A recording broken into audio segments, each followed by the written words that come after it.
can do this with my eyes closed. It's too easy. It's too easy. I can do this with my eyes closed. It's too easy. Too easy.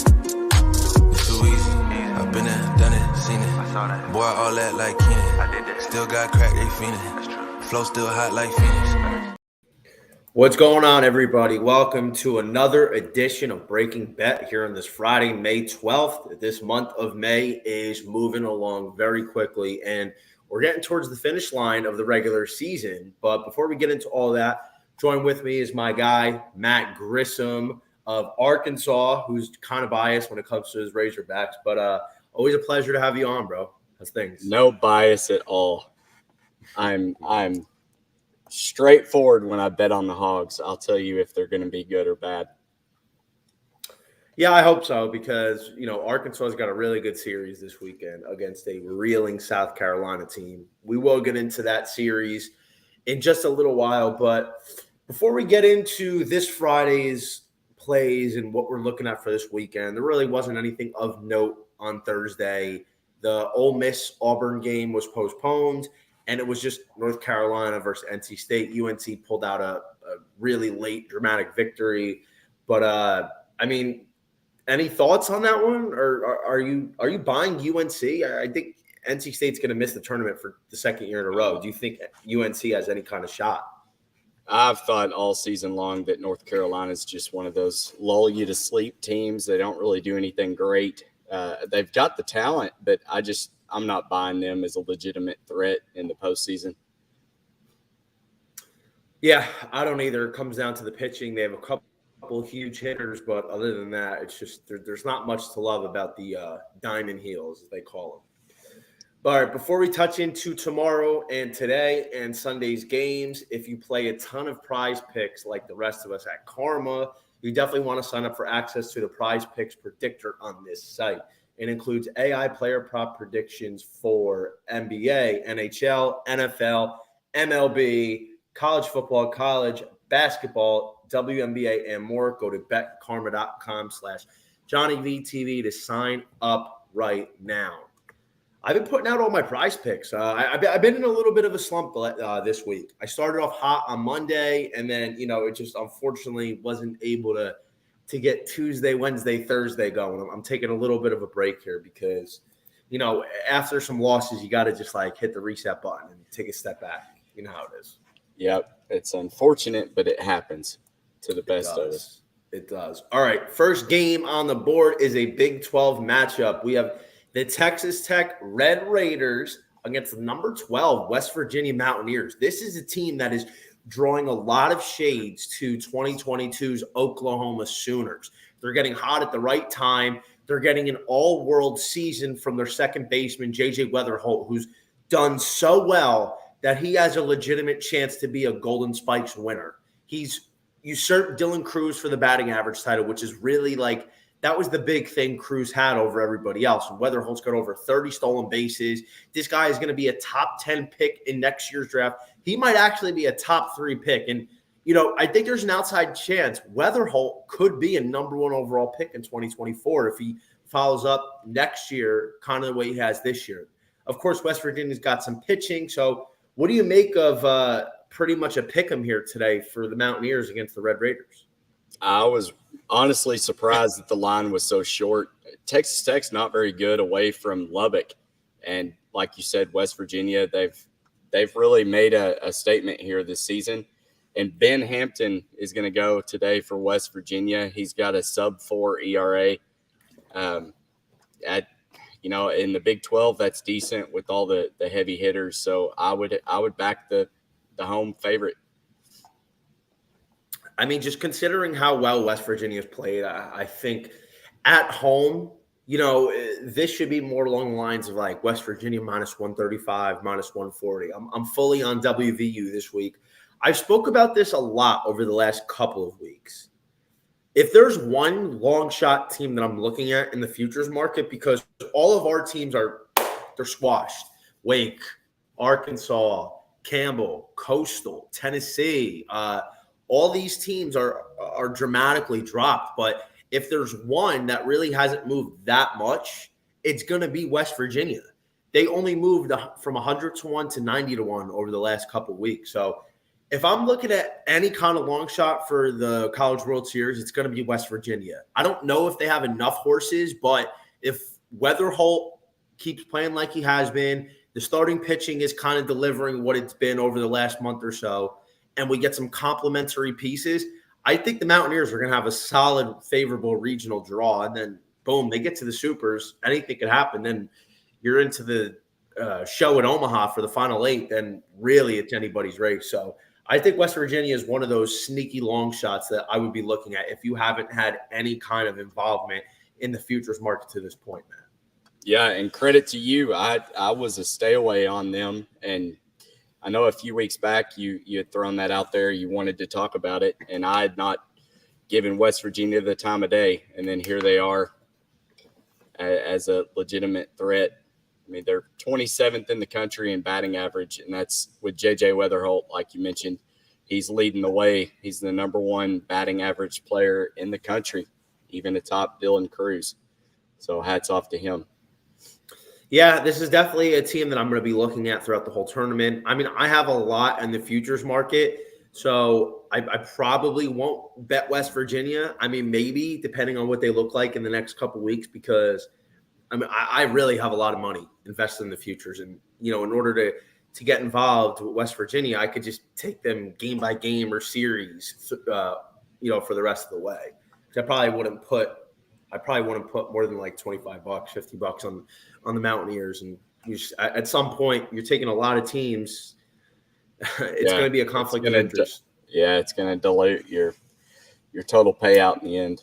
Exactly. So speaking of, let's get to the Florida Gators hosting the Vanderbilt Commodores. The Gators they've fallen off a little bit here. I mean, they were a top 4, top 5 team, for a long time. And after a series loss last week, they're inside the top 7 here. And this is another even split pick'em kind of game. Vanderbilt got scratched with their guy, Carter Holton, the lefty. Not really sure why, but it's going to be Pat Riley. No, not that Pat Riley, but a different one. I do believe he's from Jersey. Against Brandon Sproat of the Florida Gators. So, Matt, I know you like Florida. Can you bring us through why you're taking the Gators over Vandy and the better pitching?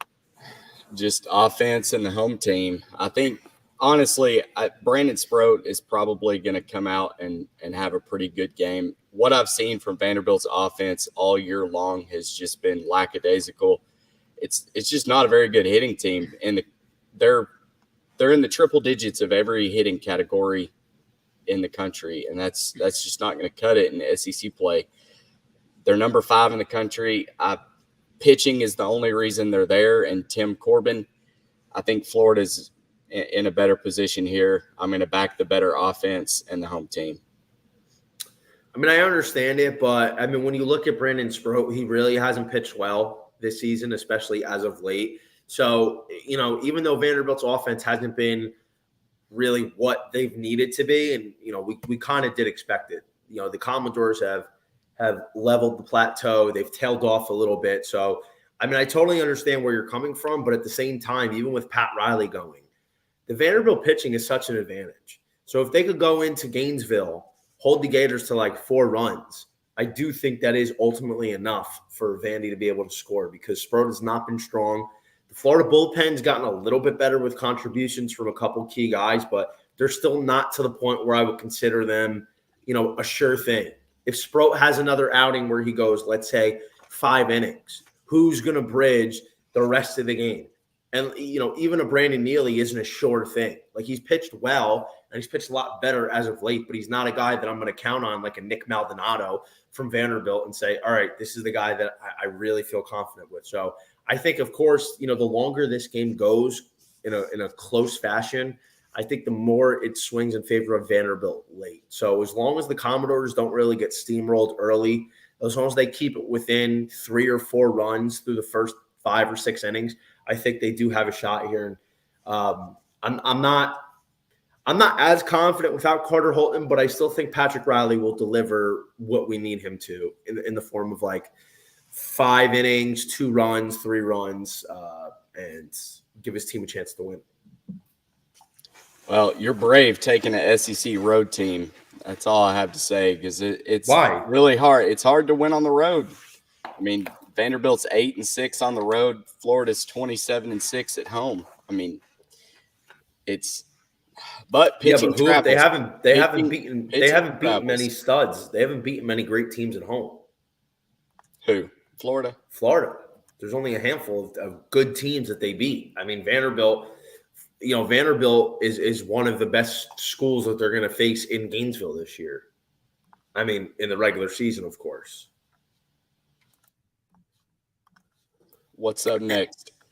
All right, we got the South Carolina Gamecocks, who are in a free fall against your number 3 Arkansas Razorbacks. We're finally seeing the day that South Carolina may have peaked too early. They've really been getting bombarded. They lost back-to-back series against Auburn and Kentucky.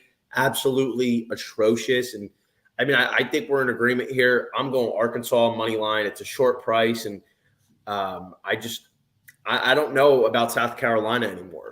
Their pitching has not been good. Their offense has just been atrocious, and it's going to be Eli Jones, the freshman, in favor of Will Sanders. I think Will Sanders did not make the flight this weekend. I think there's an injury going on with him, but I mean, Eli Jones can't be any worse than Will Sanders has been, but I still think Hagen Smith and Arkansas, with the pitching they have, they're going to find a way at home to get it done. You know, South Carolina is probably – they have Arkansas this week and they have Tennessee next week. There is a chance South Carolina is going to fall outside the top 8 and the top 10. So not only are they on the outs there, but they would lose possibly the ability to host a regional and a super regional that's only reserved for the top 8 teams. So this is really important for the Gamecocks, but I got to be honest, I just don't know if they have any oomph left. They have to do some real soul searching this weekend. Yeah, I mean, you're looking at a team that started off super hot with Ethan Petrie, and everybody was rolling. They played probably their best game against LSU, and I'm sad that we didn't get to see a game 3 of that series, because LSU may have gotten a series loss sooner. But yeah, absolute free fall. They're 2-6 in their last 8 games. They went 0-4 last week, including losing a midweek to, I think, North Florida. The one thing that does worry me, though, you look at their team stats, their team hitting, on-base percentage, they're 12th in the country. Their team ERA is 11th. Compared to ERA 66th for Arkansas and 137th in batting average for Arkansas, like that, we're very average on both sides of the ball. The South Carolina offense does scare me a lot, but ultimately it's really hard to win at Baum-Walker. And I think backing Hagen Smith tonight is a no-brainer. Now, as far as the series goes, it's a wait and see for me. I'm not super confident that Arkansas walks away with a series win here. I mean, you know, if South Carolina plays their capabilities, then, you know, it's definitely – it's not a foregone conclusion at all. But I do feel confident in game 1 we can take the Arkansas Razorbacks at a short price at home, because – they do have the pitching advantage. And even though on paper the South Carolina offense is better than Arkansas's, you know, they haven't performed anywhere close to that level. And just as a quick side note, since South Carolina blew that huge lead for that Saturday game, the Friday game against LSU, which would have clinched them the series, because, well, not just the series, a sweep too, because game 3 got canceled. They lost the series to Vanderbilt. They swept Florida. They lost to Auburn, and they lost to Kentucky, and they lost a couple midweek games in between. So, you know, they lost 3 out of their last 4 series since that LSU loss. You know, it just kind of speaks volume. Maybe that took their mojo a little bit. And, you know, I kind of thought that the Florida sweep would have maybe been the Kickstarter, and that's really what's going to propel them for the rest of the year. But, I mean, if they lose this series this weekend, then they're in trouble. They're in deep, deep trouble. Speaking of another couple teams in the SEC that really need to finish strong, we have the number 17 Wildcats of Kentucky At the number 23, Tennessee Volunteers. So, Matt, I'm curious about your thoughts here. Do you think Tennessee wins the series? Do you think they have a possible sweep on their hands? Or do you think Kentucky, for some reason, jumping over a lot of teams back into the top 25 at number 17, has a realistic shot here? I'm not buying this Kentucky team. We've gone up and down with them as their roller coaster season continues. Yeah, they had a great weekend last weekend, but it's really hard to win on the road. Tennessee's coming in 2-11 on the road, but they're 30-4 at home. So give me the home team, give me the better team pitching wise. Kentucky just doesn't impress me behind the plate. They're kind of like Arkansas in the sense that their stats aren't going to wow you. They're just finding ways to win games, but I think their luck runs out this series. Yeah, so Tennessee was a disappointment to me last week because they blew out Georgia on the Friday night. Chase Dollander pitched pretty well in game 2, 6 innings, 3 runs, quality start. And Tennessee lost 3-1. They couldn't score. And Charlie Goldstein, who's the best pitcher for Georgia, only went 1 inning. And it was a bullpen game. And that was a huge advantage. So I don't really understand that. And then obviously Tony Vitello with some probably mismanagement on Sunday when the Vols finally tied it up 4-4 and they send Drew Beam back out there. But I think, Tennessee they're almost back. They're not there. I don't think that we're recapturing the same team as last year just yet. I don't understand why they have trouble playing away from home, though. It just it doesn't make sense to me. It's like one of these weird, bizarre things. But I mean, for this weekend, I would look for Tennessee to possibly go for the sweep if their pitching is on par, because their offense, for the most part, has played really well. Andrew Lindsay he's absolutely dominated since he's gotten into the Friday role. And I mean, they've won 3 straight openers with Lindsay on the bump on a Friday night or a Thursday night. So I would expect that trend to continue. And, this series is really important for Tennessee, because if they win, God forbid they sweep, now they have an opportunity next week to possibly, even at South Carolina to end the regular season, go for something along the lines of maybe stealing a top 10 seed. I think if Tennessee wins these next 2 series, we might see them inside the top 10. We'll see them host for a regional, especially. That's important for them because obviously they have not played well on the road. So this is a really big series for the Volunteers at home. They need at least 2 games, but realistically, they got to go for the sweeperoo here. Yeah, especially traveling next weekend to South Carolina. That's, like we said, they're not good on the road. And not just that, they play like a JV team on the road. Like, they make horrible mistakes. It's really embarrassing to watch them. But then at home, it's like they flip on the lights and they play well. I just don't understand it. Yeah, I'm not really sure why they play like this on the road. It doesn't make sense to me at all. They don't hit. Their pitching is a lot worse. Their fielding is awful, but nevertheless, 1 game at a time, and I think we're both with Tennessee at -160 this evening. All right, Matt, a game that neither of us will probably bet straight up. That's the number 2 now, LSU Tigers hosting the Mississippi State Bulldogs.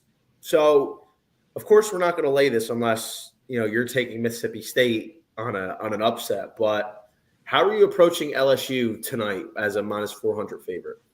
And the same as last week. Hammer that Rhett Lauder with Wake Forest and Paul Skeens with LSU. Elite pitcher parlay. I don't see either one of these losing. You can buy it back down to like -152 if you parlay them together. I think Wake is like -350 right now, and LSU obviously -400.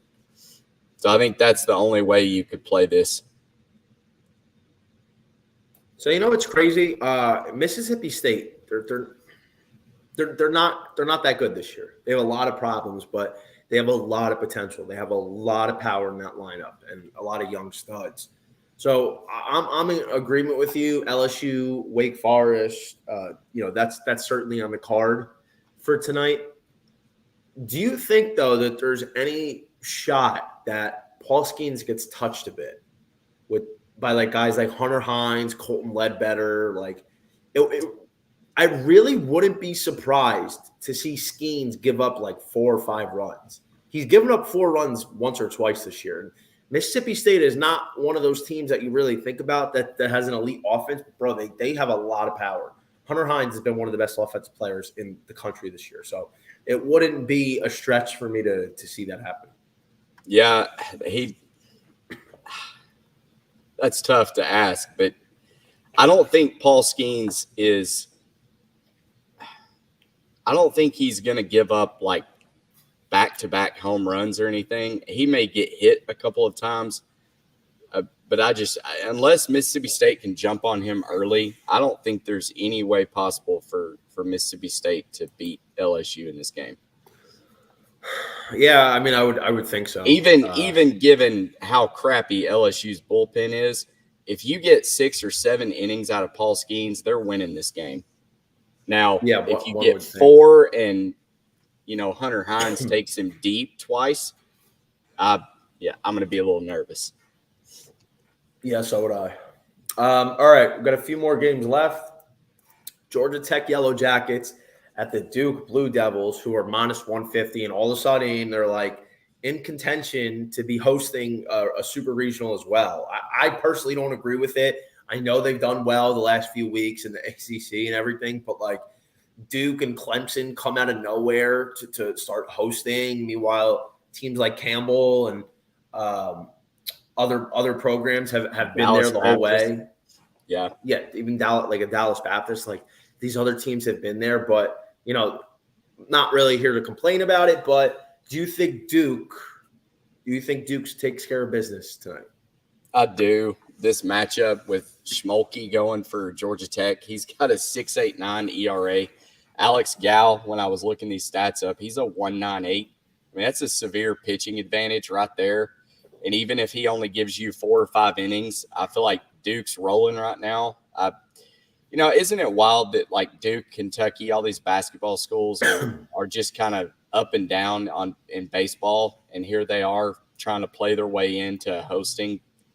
I mean, this is wild. I didn't have Kentucky on my radar, at least not this year. Duke, especially not. But they just keep finding ways to win gut-out series. I think Duke's fool's gold, to be honest. I don't think they're real. I think they've taken advantage of a lot of weak matchups. Louisville's not that good. Virginia's not that good. They really haven't beaten quality opponents. But because on paper you still had Louisville as a top 25 team, which we all know that they're not, and Virginia a top 25 team, which they really shouldn't be, then it's like, okay, wow, they have really impressive wins. When anybody who's watched would know that they're not that impressive. But neither here nor there. I don't have anything official on this. I would go Duke just because there's a pitching advantage. They're at home. They're playing really good baseball right now, and just ride the wave as opposed to trying to get in front of an oncoming train. So I think we would both be on Duke here for this evening. Yeah, I ended up adding that to my card too. I've got that as an official play.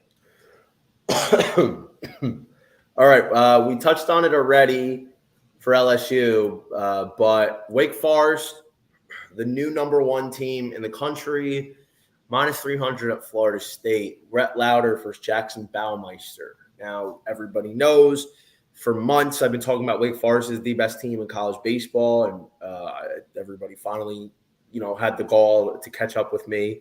But, we're in agreement here. Wake, LSU, Rhett Lauder, Paul Skeens, 2-leg parlay with the 2 best teams in the country, minus like 150. Your Honor, no objections? Nope. Do you think Florida State has any chance to take 1 game here? Nope. I kind of want Wake to lose 1 game because I don't want Wake to be the number 1 team. I want LSU to have all the eyeballs. I kind of want LSU to sweep Mississippi State and Wake lose like 1 game, and it gives everybody a reason to leapfrog LSU over Wake. I want Wake to be the number 2 team, not the number 1 team. But in any case, let's wrap it up here with our last featured game. That is in Arizona Wildcats, a short underdog at the number 4 Stanford Cardinal. Cardinal only minus 125. They got our boy Quinn Matthews, who's been one of the best pitchers in the country. He's certainly been the best lefty, I think, of any pitcher in college baseball this year. I can't think of anyone. He's third on the list of strikeouts behind Hurston Waldrop and Paul Skeens. I mean, Matt, why on earth is Stanford only a minus 125 favorite with Quinn Matthews throwing at home? I don't understand it. I'm shaking my head at this line as well. This Arizona Wildcats team, they're 2-12 on the road. They're 63rd in RPI. Stanford's 12. They're 18-6 at home.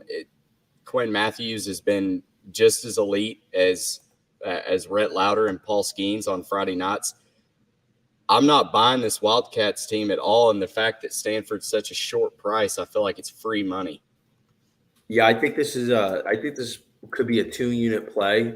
So I think ultimately here Stanford is the side. I think maybe the only reason why the book has made it a little bit short for Stanford tonight is because Cam Walty's throwing for the Wildcats, and Cam Walty, he's actually pitched pretty well this season, but unfortunately, he's not a guy that's noteworthy. He's picked up the starting role. He's done really well lately. Went 7 innings, 3 runs against Air Force, 7 shutout against Oregon State, which is impressive.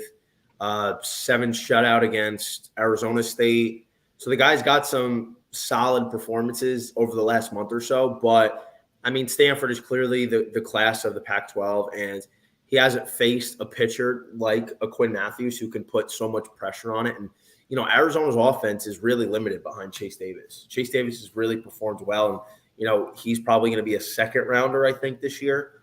But I just don't think it's enough. I think this is Stanford all the way. Quinn Matthews, 7 shutout innings. He's going to go for 7 straight starts with at least 10 strikeouts. Yeah, the only thing maybe Arizona has is they're 9th in the country in team batting average. So this is probably the best Pac-12 team as far as hitting the ball. So they may hit Quinn Matthews, but I think ultimately Stanford, they're still in that conversation of being a national seed, and I think there's no way they drop the series, and that starts with winning tonight with Matthews on the bump. And just to clarify, we're seeing a possible path for Arizona to pull off the upset, but when you're taking a team like Stanford with a pitcher like Quinn Matthews at home, you need a lot more than minus 105 to back the underdog. If right. let's say Stanford was like minus 205, and you can get Arizona with this guy Cam Walty throwing at, let's say, plus 175. Maybe it's worth a little nibble here, but at minus 105, it's just not worth it. You're better off laying the little extra vig for a top pitcher. So I think that's an important to distinguish, because it's only notable to take the underdog unless you're getting a really good price or you think the matchup is so crooked in favor of the underdog. All right, Matt, before we get out of here, do you have any other interesting games that you want to talk about? Let's see. We've covered Wake, that parlay. I'm looking at my best bets. I don't. I think we've covered everything. West Virginia, Stanford, Tennessee, we're both rolling with. I'm on Florida. I think you're opposite. USC Trojans. There you go. There's one more late game. You got Blake Soderstrom going for USC. He's got a 3.13 ERA. They're the home team. It's another one of these short price against Arizona State. They're throwing Timmy Manning, who's got a 8.24 ERA. That's not very good. USC's got the home advantage and pitching advantage. And we've talked about this Arizona State team. They've been ranked a few weeks of this season. I just don't think the Pac-12 is very good. And the fact that D1 baseball keeps sliding in these Pac-12 teams in the top 25 just to go lose the next week and then drop it, I'm not really sure why. We saw Oregon do it now this weekend. They're, I think, 24th in the country. But I did. I took USC minus 120 as a short price to back the better pitcher. So I'm into looking at Washington, the Huskies against the Oregon Ducks. Jay Stofall out again with an unspecified injury.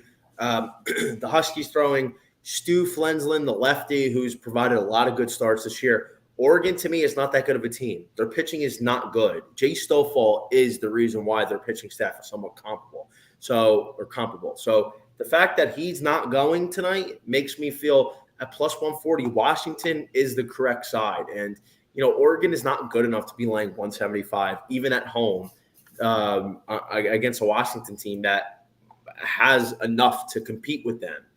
And then I probably would look at Texas State at Louisiana Lafayette, the Raging Cajuns. We don't know the pitching matchup just yet. However, Levi Wells. One would assume it is Levi Wells for Texas State. Now, Levi Wells, he's pretty good overall. He's had some real bad starts, but the guy, in my opinion, is probably a top 25 pitcher in the country this year. I don't know how you judge that, but I personally think he is up there. So if that was the case, then I probably would side with Texas State here. And then last one, it's a little bit big, so I probably wouldn't play it straight up. That's Coastal Carolina minus 195 against South Alabama. They're doing something bizarre with their pitching staff today, so I would most likely throw that in a parlay. I don't like laying the minus 195.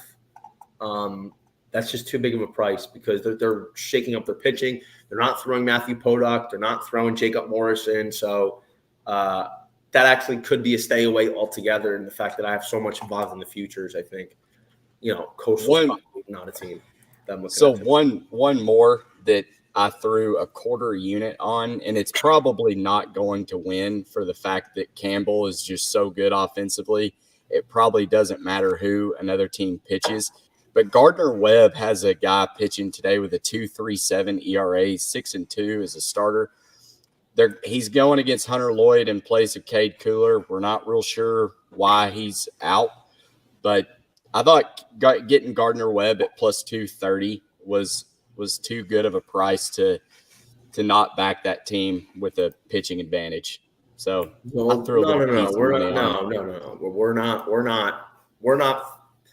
We're not rooting against Campbell, so I won't have any of that on my program here. We don't root against Campbell. If we don't want to bet Campbell, then we just don't play them. We don't have any involvement in the game. We're not rooting against the Campbells. They have enough hate, and we don't need to add to that. So I won't. Do they though? Does a school like Campbell have haters? Yeah, they do because they're getting overruled to be projected hosts in favor of Duke and Clemson and Miami. Like, what are we doing? The Campbells can't help what region that they're in. They can't help it. And if they win 43 or 44 games, win their conference, what can they do? And, I thought it was interesting that you pointed out to me that possibly one of the reasons that they could make sure they don't host is because their stadium is big. But I'm not 100% sure if they can do that. I mean, I'm sure they can find ways around it. But, I thought if you earned it, you earned it. That sort of thing. Maybe I'm naive. I really think that they've got to have a minimum amount of seats. And their capacity is 1,250. I mean, that's not – yeah, but I have a lot of money on Campbell, so I don't care about their capacity. They better host because they deserve it. And I don't think the NCAA selection committee cares about your futures tickets. Well, they better. Unfortunately. Yeah, well, they better. But in any case, really appreciate you taking the time to join us today. Don't forget to follow us for the rest of the weekend. We're putting out all our bets. You can follow Matt at Grissom Tweets. Also a host of College Baseball Insiders and MattGrissom.com. For Johnny V's Loch Ness Monster of the Day, don't forget Stanford Moneyline minus 125 and the LSU Wake Parlay at minus 152. Follow me on Twitter at _JohnnyVTV. Twitter, or Instagram, JohnnyVTV_, and TikTok at JohnnyVTV. Thank you so much. Have a great weekend, and let's get some winners. We have a lot of good college baseball coming back over the next couple of weeks. Selection Sunday, we're really revamping our show in favor of an overall platform for the College Baseball World Series. Talk to you next week. Cheers.